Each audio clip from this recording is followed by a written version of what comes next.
One handle, two platforms. That handle is the only fingerprint they can't forge.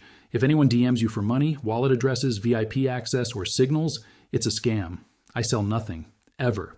Now type DOHO in the comments if you're actually locked in, because silver just pulled the oldest trick in the book.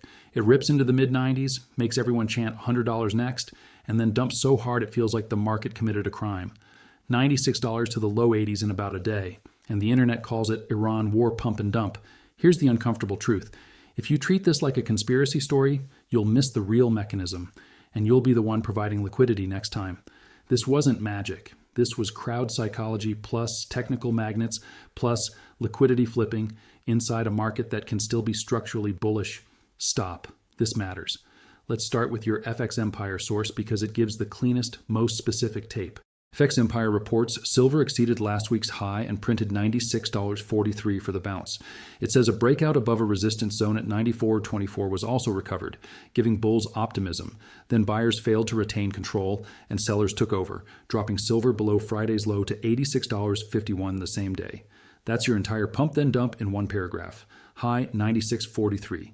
Key zone reclaimed $94.24, then rug $86.51, and FX Empire doesn't sugarcoat it.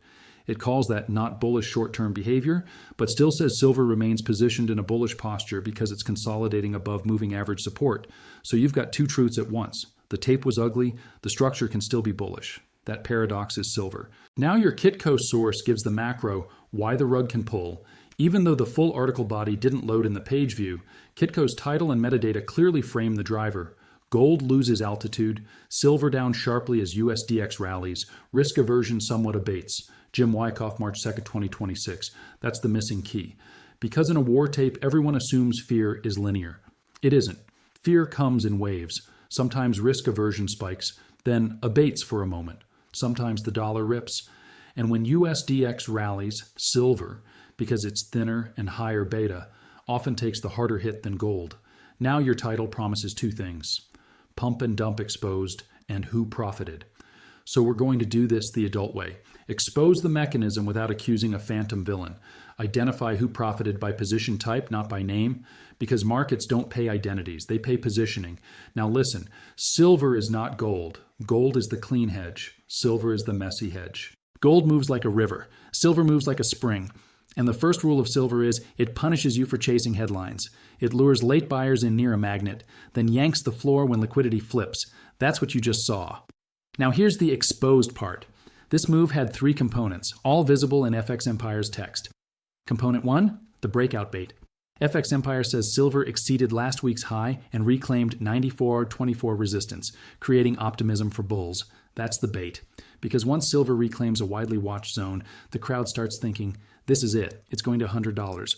Component 2, the $100 magnet. FX Empire explicitly writes the next likely target after Monday's extension, the 61.8% Fibonacci retracement at 99.66. Stop.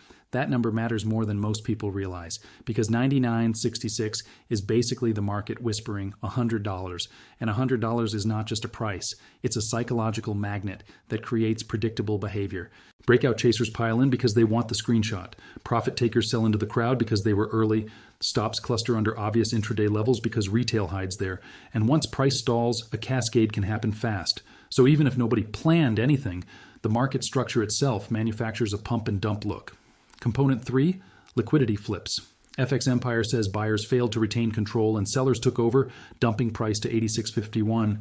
Kitco frames the macro tape as USDX rallying and risk aversion somewhat abating. That's the spark class, because silver doesn't need a big catalyst to fall when it's thin and crowded. It just needs the outside tape to change. Dollar up, yields up. Risk desks reduce exposure, leverage gets squeezed, and silver, high beta, gets hit first. Now, FX Empire gives you the what next map too, which is how you keep your viewers from getting farmed twice. It identifies near-term support as last week's low at 84.94 and the rising 20-day moving average around 82.49. That's your 83-er zone. So your title, $96 to 83, is basically describing the market traveling from magnet chase to support test. Now here's the part most channels get wrong.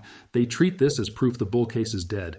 FX Empire does not. FX Empire says silver remains in a bullish posture above moving average support and notes the faster 10-day moving average crossed above the 20-day and is poised to rise above the 50-day.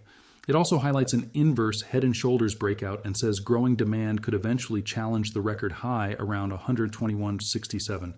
So it's not bullish or bearish. It's a bullish structure with a brutal path. That's silver.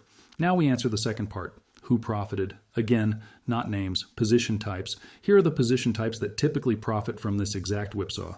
First, early longs who sold into the spike. FX Empire notes the move is in reaction to a sharp 47.6% drop and says since the $64.06 low in early February, the advance was orderly and constructive. If you were long from that $64 region, the mid-90s wasn't a must-buy.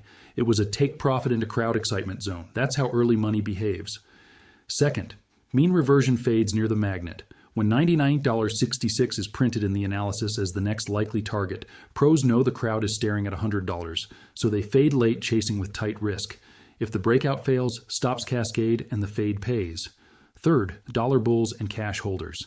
Kitco explicitly frames a USDX rally and risk aversion somewhat abating while metals weaken. When the dollar rises in a volatility regime, dollar-priced high-beta commodities can get pressured. Silver is one of the first to take the hit. Fourth, volatility traders. A tape that can print 96.43 and then dump to the mid-80s is a volatility product. Those positioned for large ranges can benefit. Those who assumed smooth trend get wrecked. Fifth, the quiet winner. Anyone not forced to sell. Leverage is what converts volatility into forced liquidation. If you weren't forced, you didn't have to sell into the panic. Now stop. Pattern break. The biggest lie in silver is thinking the enemy is direction. The enemy is path, because the path is designed to shake you out. Now let's close the pump and dump exposed loop in a way that keeps credibility. Neither FX Empire nor Kitco provides evidence of a coordinated criminal pump and dump scheme. What they show is a classic structural phenomenon, a bullish structure approaching a big magnet, 99 or 66, a crowded momentum push into the mid-90s, a liquidity flip, USDX rally, plus risk aversion easing, a stop cascade down toward support, 84.94, 82.49. That sequence looks like pump then dump from the outside. But it's the market doing what it always does to late money in thin, leveraged instruments. Now the part your viewers actually care about, what happens next? Two scenarios. Scenario A, this was a flush before continuation. Silver holds above the support zone FX Empire flagged 84.94 and 82.49s. Rebound is fast. Then the market begins rebuilding toward the 99.66 magnet again. In that scenario, the dump wasn't the end. It was the cleanse that reloads the trend. Scenario B, this was the start of a deeper unwind. Silver breaks support, can't reclaim, and the dollar stays strong like Kitco's framing implies. Risk aversion continues to abate in waves, meaning risk assets stabilize enough that the panic bid fades. In that scenario, silver needs time to rebuild, and the market stays hostile.